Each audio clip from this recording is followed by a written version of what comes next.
हमने देखना है आज इसोफेगस। इसोफेगस की फिजियोलॉजी देखेंगे कि कैसे है। ठीक है, अब इसोफेगस में क्या होता है, हमारे पास सेक्रीशंस इसमें देखनी है कि कौन कौन सी सेक्रीशंस हैं। इसमें इंटायरली ये म्यूकस सेक्रीशन करता है। ठीक है, इसमें 3 पार्ट्स हैं जो इम्पॉर्टेंट हैं। एक अपर पार्ट हो गया, एक मिडल पार्ट और एक लोअर पार्ट। जो अपर और लोअर पार्ट है, इन दोनों में जो ग्लैंड्स होते हैं वो कौन से होते हैं, कंपाउंड म्यूकस ग्लैंड होते हैं। जबकि मिडल पार्ट के अंदर क्या होता है, हमारे पास सिंपल म्यूकस ग्लैंड होते हैं। ठीक है, अब इसमें कंपाउंड म्यूकस ग्लैंड क्यों होते हैं, ये अपर और लोअर पार्ट में। ठीक है, इसकी रीज़न है, अपर पार्ट में कंपाउंड म्यूकस ग्लैंड इसी वजह से होते हैं कि इसने प्रिवेंट करना होता है exfoliation of newly entered food particles. ठीक है, जबकि जो लोअर पार्ट है, लोअर पार्ट में कंपाउंड म्यूकस ग्लैंड क्यों होते हैं, ताकि ये digestion of lower end of the oesophagus ना हो। क्यों, देखो ये है हमारा इसोफेगस। ठीक है, और इसके जो लोअर एंड है इसे हम क्या कहते हैं, कार्डिक एंड। ठीक है, ये लोअर एंड कनेक्टेड होता है विद स्टमक। अब स्टमक का जो रिफ्लेक्स आएगा उससे गैस्ट्रिक जूस ऊपर जा सकता है। जब ऊपर जाएगा तो उसने क्या करना है, डिज़ोल्व कर सकता है ना इसे, इसोफेगस के लोअर पार्ट को। इसी वजह से अलमिया ने यहाँ पे कंपाउंड म्यूकस ग्लैंड रखे हैं ताकि डाइजेशन ऑफ द इसोफेगस ना हो, उसका लोअर पार्ट की डाइजेशन ना स्टार्ट हो जाए। ठीक है, बाकी इसमें इतना ज़्यादा चीज़ें इंपॉर्टेंट और नहीं है। नेक्स्ट हम देखते हैं गैस्ट्रिक सेक्रेशन। लेकिन उससे पहले हमें पता होना चाहिए कि स्टमक का कौन कौन सा पार्ट है, उसमें कौन कौन से सेल मौजूद हैं। उसके बाद फिर देखेंगे कि इसकी सेक्रीशंस कैसे होती हैं। ठीक है, अब ये देखो ऊपर से क्या आ रहा है, इसोफेगस आ रहा है। ये वाला पार्ट क्या है, इसका फंडस है। ये वाला हिस्सा जो है ये क्या है, इसकी बॉडी, जिसे आप क्या कहते हैं, कॉर्पस कहते हैं। जो इसोफेगस का लोअर एंड है उसे हम क्या कहते हैं, कार्डिक एंड या कार्डिया।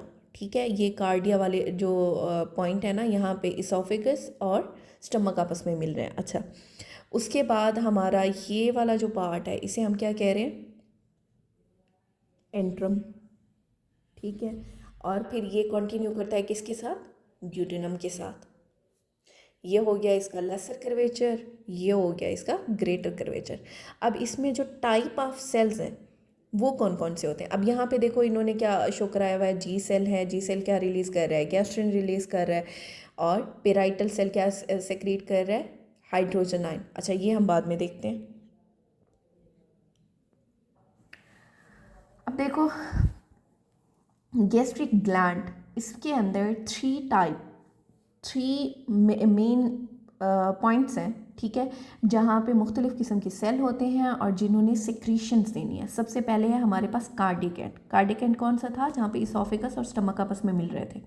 वहाँ पे क्या होता है, small in number and secrete mucin. वहाँ पे जो सेल मौजूद हैं वो स्मॉल इन नंबर हैं और म्यूसिन सेक्रीट करते हैं। ठीक है, दूसरा क्या है हमारे पास, फंडिक आर बॉडी। ठीक है, जो फंडस एरिया है हम फिर से ड्रॉ कर लेते हैं। देखो ये हो गया हमारा कार्डिक एंड। कार्डिक एंड पे थोड़े से सेल हैं जिन्होंने म्यूसिन सेक्रीट करना है। उसके बाद हमारा ये फंडस हो गया ऊपर वाला, और ये वाला एरिया क्या हो गया, बॉडी। इन्होंने सेक्रीट करना है एसिड।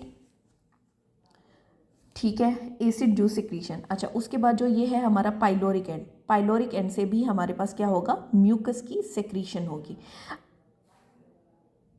अब हम देखते हैं कि गैस्ट्रिक ग्लैंड के अंदर कौन कौन से सेल होते हैं। ठीक है, और वो सेल कौन सी सेक्रीशंस देते हैं।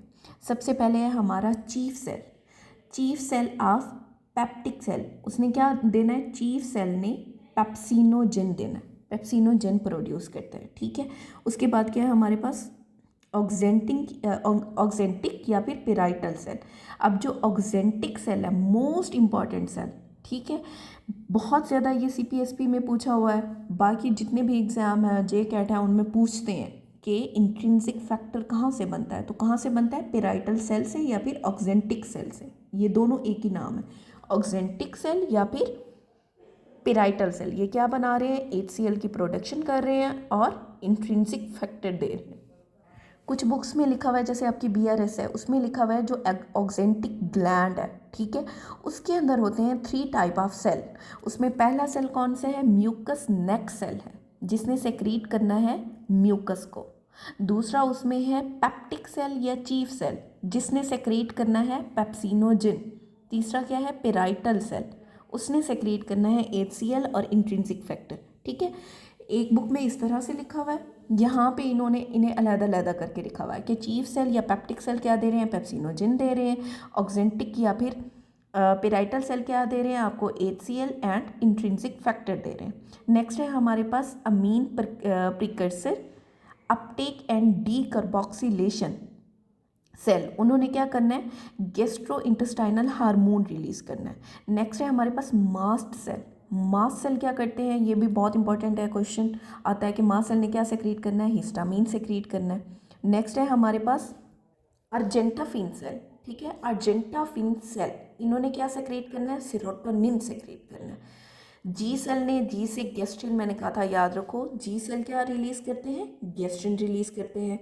नेक्स्ट है डी सेल, डी सेल ने क्या रिलीज करना है, सोमैटोस्टैटिन रिलीज करना है। सोमैटोस्टैटिन हमारी बॉडी में 3 जगहों से रिलीज होता है और हर जगह पे इसका काम क्या है, इनहिबिशन करना, वो हम आगे पढ़ेंगे, ठीक है।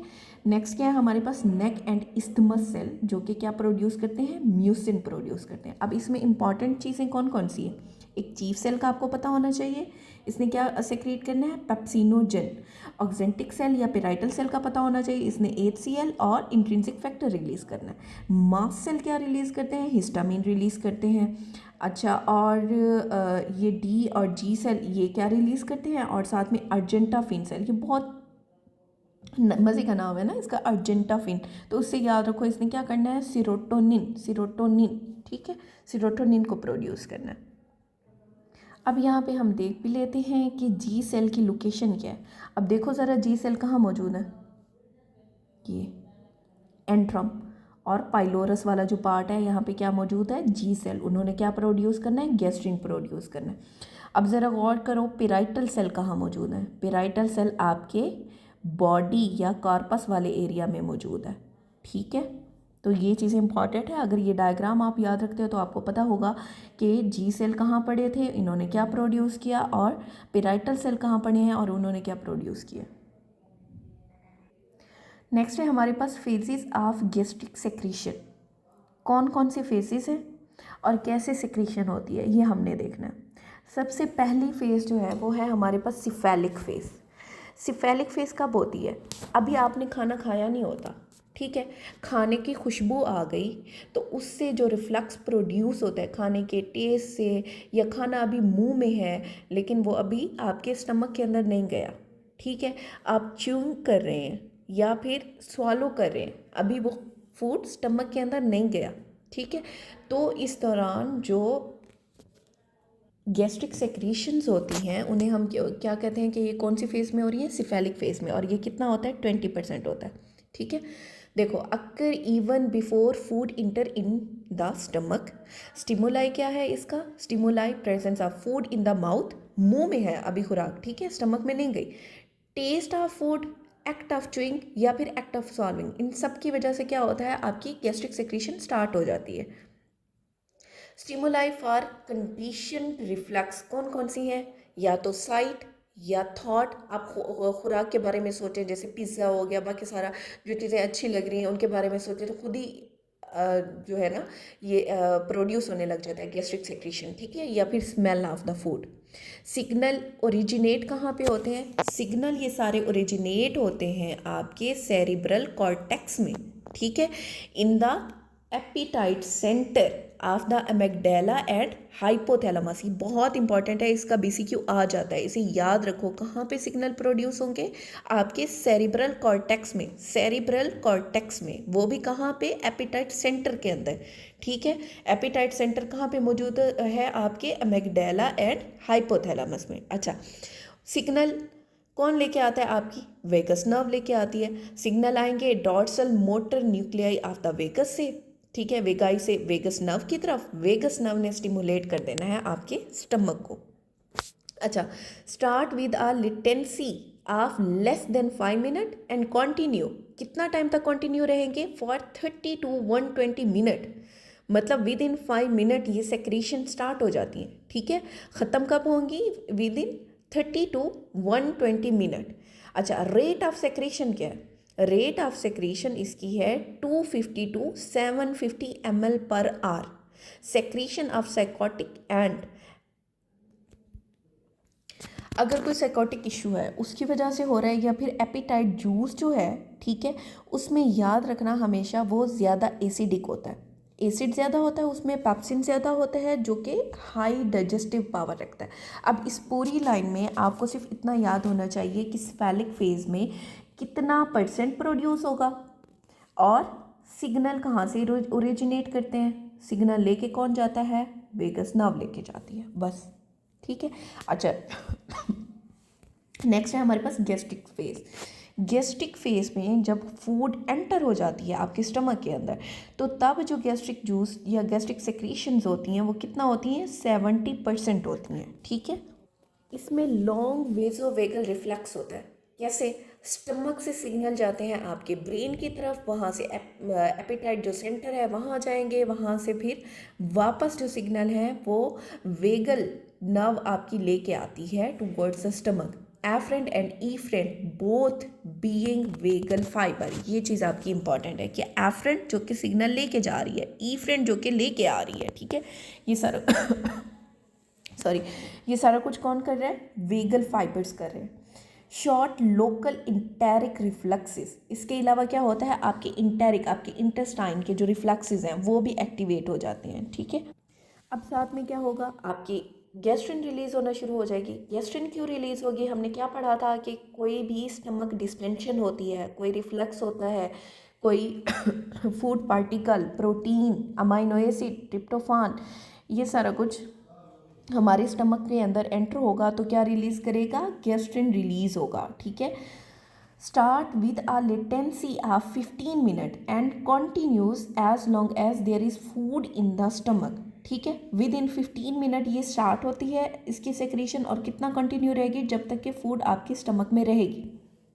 नेक्स्ट उन्होंने क्या कहा है कि जूस की कंपोजिशन डिपेंड करती है कि आपने फूड कौन सा लिया, और इसका रेट ऑफ सेक्रीशन कितना है हमारे पास, 40 to 70 ml पर आवर। ये इतना ज़्यादा इंपॉर्टेंट नहीं है, याद रखने की ज़रूरत भी नहीं है, आपको बस इतना पता होना चाहिए कि इस फेज़ के अंदर, गैस्ट्रिक फेज़ के अंदर हमारे पास कितना % सेक्रीशन होती है, तो वो होती है 70%। इसमें कौन कौन सी नर्व इन्वॉल्व है, तो एफरेंट और ईफरेंट दोनों में आपकी वेगल फाइबर इन्वॉल्व है। और गैस्ट्रिन का मैकेनिज्म, मतलब गैस्ट्रिन कब रिलीज़ होगी, जब स्ट्रेच होगा, आपका स्टमक डिस्टेंडेड होगा, या फिर कोई फूड पार्टिकल एंटर होता है इन द स्टमक जिसमें हमारे पास फैटी एसिड आ जाते हैं, अमाइनो एसिड आ जाते हैं, ट्रिप्टोफान या कोई इस तरह की प्रोटीन वाली जो खुराक आपने खाई है, तो उसमें क्या रिलीज़ होता है आपका, गैस्ट्रिन, ठीक है। अच्छा, नेक्स्ट है हमारे पास इंटेस्टाइनल फेज। इंटेस्टाइनल फेज में कितना % होती है, ओनली 10%, ठीक है। इसमें जो फूड है वो आपकी upper portion of the small intestine या फिर ड्यूडिनम के अंदर एंटर हो जाती है। अब इसमें कुछ केमिकल्स भी इन्वॉल्व होते हैं। अब उन केमिकल्स का नाम क्या है हमारे पास, bombesin and gastrin. Start with a latency of, कब स्टार्ट होती है, 2 to 3 hour and continue for the 8 to 10 hour, ठीक है।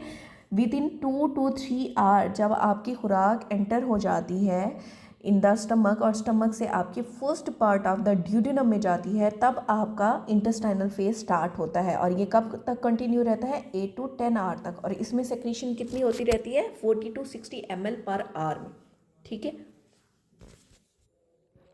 बस ये 3 थे फेजेस हमारे पास सेक्रीशन के, हम एक दफ़ा फिर रिपीट कर लेते हैं।